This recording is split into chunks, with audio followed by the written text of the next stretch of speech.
حماد حسن صاحب، میاں محمد نواز شریف، وہ تو جناب ووٹ کو عزت دو کا نعرہ، جمہوریت، قانون کی، آئین کی حکمرانی، یہ نون لیگ کہاں چلی گئی جو پیکا کے اوپر صحافیوں کے ساتھ آ کر کھڑی ہوتی تھی؟ یہاں پر جو قوانین ہیں جس قسم کے پاس کیے جا رہے ہیں، اس میں آپ سمجھتے ہیں کہ میاں محمد نواز شریف کل کو ہمیں یہ کہہ سکیں گے کہ نہیں، میری اس میں مرضی شامل نہیں تھی، یہ تو کسی اور کے کہنے پر ہوا تھا؟ تو سیاستدانوں نے کب اپنا بیان نہیں بدلا؟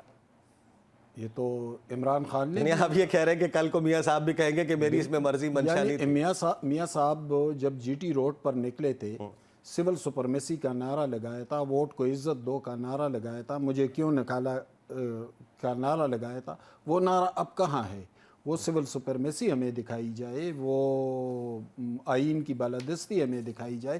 ٹھیک ہے، معاملات ہیں اور وقت کے ساتھ ساتھ بہتر ہوتے جائیں گے، اس حوالے سے ہم اس کے حمایتی اور رہیں گے۔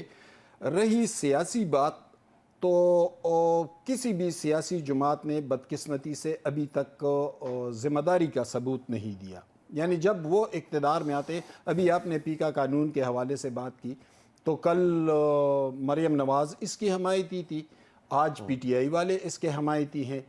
تو ہمیں تو بتایا جائے نا، وہ ایک نیریٹو سیٹ کرے، وہ یکسوئی پیدا کرے، ایک نقطے پر ان کے درمیان اتفاق ہو۔ ان کے درمیان تو اس پہ بھی اتفاق نہیں ہوتا کہ آئین کی بالادستی، یعنی جو نعرہ ہم پہلے سنتے رہے اور جس کے ہم حمایت کرتے رہے، جو نواز شریف جو نعرہ لگا رہا تھا، وہ نعرہ آج عمران خان لگا رہے ہیں۔ لیکن اس کی کیا گارنٹی ہے کہ جب وہ اڈیالہ سے نکلیں گے، جب وہ وزیر اعظم ہاؤس میں آ جائیں گے، تو پھر بھی ان کا سٹینڈ یہی ہوگا، ان کا نیریٹو یہی ہوگا؟ دیکھیں عیسیٰ نقوی صاحب، وقت تبدیل ہوتا جاتا ہے، لوگوں کو شعور بھی آتا ہے، سمجھ بھی آنے لگتا ہے، میڈیا کہیں نہ کہیں سے ان کو میسج پہنچا دیتا ہے، پیغام پہنچا دیتا ہے۔ اب میرے خیال میں سیاستدانوں کو بھی، عدلیہ کو بھی اور پارلیمان کو بھی اپنے رویے میں پختگی اور میچورٹی لانی ہوگی۔ حماد حسن صاحب، یہ ایک جملہ جی کریں، جی ایڈ کریں جملہ۔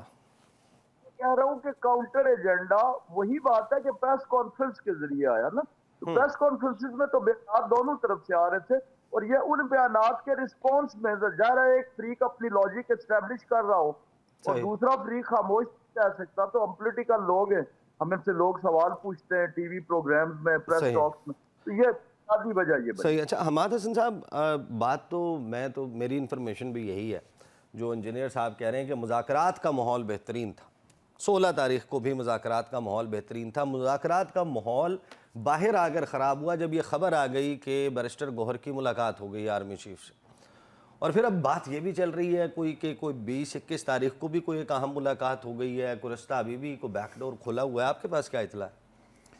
دیکھیں نقوی صاحب، بیرسٹر گوہر کے ملاقات کی خبر جس دن چلی، تو اسی دن میں نے کہا تھا کہ کوئی ملاقات نہیں ہوئی۔ اور تو ملاقات تو ہوئی نا، اس کو تو ایکسیپٹ کیا گیا، سیکیورٹی ذرائع سے کہا گیا کہ ہوئی، یہ بات نہیں ہوئی۔ میں بتاتا ہوں نا، یہ ملاقات کیا ہوئی تھی۔ یہ ملاقات یوں ہوئی تھی کہ جس حال میں سیاستدانوں کے ساتھ آرمی چیف نے بات کرنی تھی، تو اس حال کے قریب ایک پرائیویٹ روم ہے، اور وہاں پر دعا سلام ہوئی تھی۔ جو 45 منٹ تک دعا سلام نہیں، ہوتی رہی؟ 45 منٹ تک کوئی ملاقات نہیں ہوئی۔ میں آج بھی اپنی بات پر قائم ہوں کہ کوئی ملاقات، پرائیویٹ ملاقات نہیں ہوئی، اور البتہ 4 گھنٹے اس حال کے اندر بات چیت ہوتی رہی، اور پھر بیرسٹر گوہر کی کچھ تعریفیں بھی ہوئی کہ سنجیدہ آدمی ہیں، بات سنتے ہیں، بات کرتے ہیں۔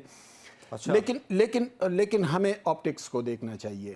دیکھیں، اس ملاقات کے 2-3 دن بعد 14 سال قید سزا کیوں سنائی گئی؟ پھر اگر ہم فرض کر لیتے ہیں، فرض نہیں کر لیتے بلکہ یہ حقائق ہیں ہماری تاریخ کے بدقسمتی سے، کہ جب بھی ایسی ملاقاتیں ہوتی ہیں تو وہ فیصلوں پر بھی اثر انداز ہوتی ہیں۔ اگر پازیٹیو نتیجہ آنا ہوتا، آ چکا ہوتا، نظر آ رہا ہوتا، میں اس بات سے اگری کرتا ہوں، لیکن وہاں پر جو مذاکرات کا ماحول چلتا رہا، اگر مذاکرات، ایک منٹ، اب کیا آپ کے خیال میں کیا ہے؟ یہ مذاکرات آپ بھی یہی شروع سے سمجھتے تھے کہ اس سے نتیجہ کوئی نہیں نکلنا اور وہی ہوا، یا حکومت جو اب تحلیل کرنے کی بات کر رہی تھی کہ تحریک انصاف نہ ہی ہم کمیٹی تحلیل کر دیں گے، وہ تحلیل بھی نہیں کر رہے، وہ کس چیز کا انتظار کر رہے ہیں؟ آپ مجھے 1 منٹ دے دیں۔ دیکھیں، ایک تو ملاقات ہوئی نہیں، دوسری بات یہ کہ اس ملاقات پر سب سے زیادہ پی ٹی آئی کھیلنے لگی.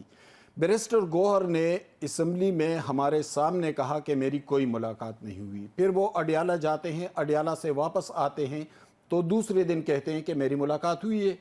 ہم نے پوچھا کہ بھئی آپ نے تو کل کہا تھا کہ میری ملاقات نہیں ہوئی, تو کہتے ہیں کہ مجھے خان صاحب نے کہا ہے کہ اب کہہ دے. خان صاحب کی اجازت درکار تھی. اس کے بعد کیا ہوتا ہے, اس کے بعد یہ ہوا کہ اب دیکھیں نا خان صاحب نے ان کو کیسے ٹریپ کر لیا. مذاکراتی کمیٹی کن کو ٹریپ کر لیا؟ میں آتا ہوں اسی طرف. مذاکراتی کمیٹی کے اہم ترین رکن عرفان صدیقی صاحب میڈیا کے سامنے آتے ہیں اور اپنا ری ایکشن دیتے ہیں کہ دو دروازوں سے مذاکرات نہیں ہوتے. وہ کہتے ہیں مجھے مکالموں کا پتہ ہے اندر کیا مکالمے ہوئے, آپ کہہ رہے ہیں ملاقات نہیں ہوئی ہے, حکومت کی اطلاع کچھ اور ہے. 4 گھنٹے تو ملاقات ہوئی ہے نا. اس ملاقات سے کس کو انکار ہے کہ ملاقات نہیں ہوئی؟